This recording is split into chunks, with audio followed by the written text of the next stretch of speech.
Good morning, children. Today we will revise chapter 2 questions and statements. So let's start with chapter 2.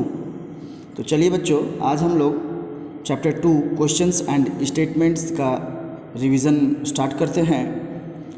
सबसे पहले हम लोग question के बारे में जानते हैं कि क्वेश्चन कहते किसे हैं। बच्चों, जब हम लोग किसी से प्रश्न पूछते हैं तो उसे हम क्वेश्चन कहते हैं, और बदले में क्वेश्चन का जब हमें उत्तर मिलता है या जब कोई व्यक्ति अपने बातों को रखता है तो उसे हम स्टेटमेंट कहते हैं। जैसे किसी से नॉर्मली हमें कुछ उत्तर में प्राप्त हुआ जो वाक्य, उसे हम स्टेटमेंट कहते हैं। जैसे अगर हम पूछे यहाँ पर व्हाट इज़ योर नेम, यहाँ पर हम किसी से कुछ पूछ रहे हैं। जब हम किसी से कुछ पूछेंगे तो वो क्वेश्चन कहलाता है। बदले में जब हमको पूछे हुए प्रश्न का उत्तर मिलता है तो उसे हम स्टेटमेंट कहते हैं। यानी सिंपली हम कह सकते हैं कि क्वेश्चन के बदले में जब हमें उसका आंसर मिलता है तो उसे हम स्टेटमेंट कहते हैं। तो क्वेश्चन तो हमें क्लियर है कि जब हम किसी से कुछ प्रश्न पूछते हैं तो उसे हम क्वेश्चन कहते हैं। तो चलिए अब हम लोग इसी तरह से कुछ यहाँ पर एग्जाम्पल्स हैं, देखते हैं कौन सा क्वेश्चन है और कौन सा स्टेटमेंट है। जैसे कि यहाँ फर्स्ट जो सेंटेंस है व्हाट इज़ योर नेम, यहाँ पर नाम पूछा जा रहा है तो यहाँ पर क्वेश्चन मार्क लगा हुआ है, इट मीन्स ये क्वेश्चन है। बदले में इसका आंसर मिला है यहाँ पर माई नेम इज़ ज्योति, मेरा नाम ज्योति है, तो यहाँ पर ये आंसर दिया, ये आंसर दी है कि ज्योति की मेरा नाम ज्योति है, तो यहाँ पे अंत में फुल स्टॉप लगा हुआ है। तो कुछ पॉइंट ऐसे होते हैं जिनसे हम ये फाइंड आउट कर सकते हैं, ये आइडेंटिफाई कर सकते हैं कि कौन सा क्वेश्चन है कौन सा स्टेटमेंट है। तो सिंपली अगर किसी सेंटेंस के अंत में क्वेश्चन मार्क लगा हो तो हमें ये पता चल जाता है कि वह क्वेश्चन है, और अगर किसी सेंटेंस के अंत में फुल स्टॉप लगा हुआ है और फर्स्ट कैपिटल लेटर से शुरू हुआ है तो वो स्टेटमेंट है। तो अब हम देखेंगे यहाँ पर कुछ हिंट में भी लिखा हुआ था, यहाँ पे कुछ एक छोटा सा नोट बना हुआ है, statements and with a full stop. यहाँ लिख भी दिया है कि स्टेटमेंट जो होता है वो फुल स्टॉप से ख़त्म होता है और क्वेश्चन जो है वो क्वेश्चन मार्क के साथ ख़त्म होता है। तो बच्चों, आज हम लोग इसी से रिलेटेड एक एक्सरसाइज सॉल्व करेंगे, एक एक्सरसाइज बनाएंगे। इसे हम पहले बना चुके हैं, फिर भी रिवीजन में आज हम लोग एक बार दोबारा इसे रिपीट करेंगे। तो चलिए देखिए क्वेश्चन में क्या कहा गया है कि पुट अ फुल स्टॉप और a question mark at the end of these sentences. तो जो भी यहाँ पर वाक्य दिए गए हैं इनके अंत में या तो क्वेश्चन मार्क या तो फुल स्टॉप हम लोग को पढ़ने के बाद लगाना है, देखना है कि किसमें कौन सा पुट होगा।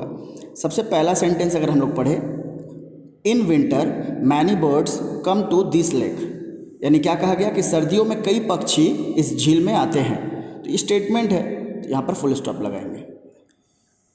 सेकेंड नंबर सेंटेंस पढ़ते हैं, can we C.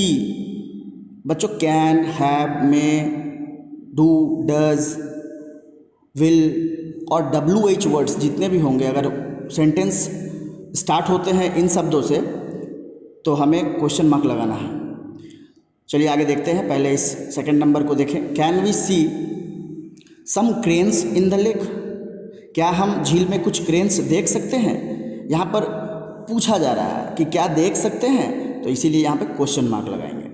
Third number में, the cranes come here from Siberia, cranes कहाँ से आते हैं, साइबेरिया से आते हैं। यहाँ पर एक स्टेटमेंट फॉर्म में दिया हुआ है कि क्रेन्स साइबेरिया से आते हैं, तो यहाँ पे फुल स्टॉप लगाएंगे। अगेन यहाँ पर 4 नंबर देखेंगे, we will visit this place again in winter, हम सर्दियों में फिर से इस जगह का दौरा करेंगे, यानी फिर से इस जगह घूमने आएंगे, तो ये एक स्टेटमेंट है, इसीलिए इसके अंत में फुल स्टॉप लगाएंगे। 5 नंबर में देखते हैं, van will the winter holidays begin, यानी सर्दियों की छुट्टियां कब शुरू होगी। यहाँ पर पूछा जा रहा है कि सर्दियों की छुट्टियां कब से स्टार्ट होगी, तो इसीलिए यहाँ पे हम लोग क्वेश्चन मार्क लगाएंगे। अगेन हम लोग देखते हैं, have you ever seen a snowfall, क्या आपने कभी बर्फबारी यानी बर्फ की बारिश देखी है, तो यहाँ पर क्वेश्चन मार्क पूछा जा रहा है, सवाल क्वेश्चन पूछा जा रहा है। 7 नंबर देखेंगे, 8 नंबर एक बार देख लेते हैं। 7 नंबर में भी सेम वही चीज़ है, यहाँ पे फुल स्टॉप लगाएंगे, स्टेटमेंट है। In Shimla there is often a snowfall in December, Shimla में अधिकतर कब बर्फबारी होती है, तो दिसंबर के महीने में, तो यहाँ पर ये स्टेटमेंट है, full stop. 8 number, I will go to Shimla this year in December, मैं इस साल दिसंबर में शिमला जाऊंगा, तो ये भी एक स्टेटमेंट है, क्लियर है, इसीलिए यहाँ पे full stop. 9 number, will you go alone, क्या तुम अकेले जाओगे। यहाँ पर फिर विल, शैल, अभी अभी बताया हमने कि will, shall, where, how, have, when, WH words. तो ये सब वर्ड से अगर स्टार्ट हो, WH वर्ड से स्टार्ट हो या शैल, विल से स्टार्ट हो, तो हम लोग उसे उसके अंत में क्वेश्चन मार्क लगाते हैं। यहाँ पर भी यही पूछा गया था कि विल यू गो अलोन, क्या तुम अकेले जाओगे, तो यहाँ क्वेश्चन मार्क लगाया। वेयर विल यू स्टे, कहाँ तुम ठहरोगे, वेयर विल यू स्टे, तो यहाँ पे ये क्वेश्चन मार्क लगाया। तो बच्चों इसी प्रकार हम लोग आज चैप्टर 2 कंप्लीट कर चुके हैं। हम लोग नेक्स्ट क्लास में चैप्टर 3 स्टार्ट करेंगे। Thank you.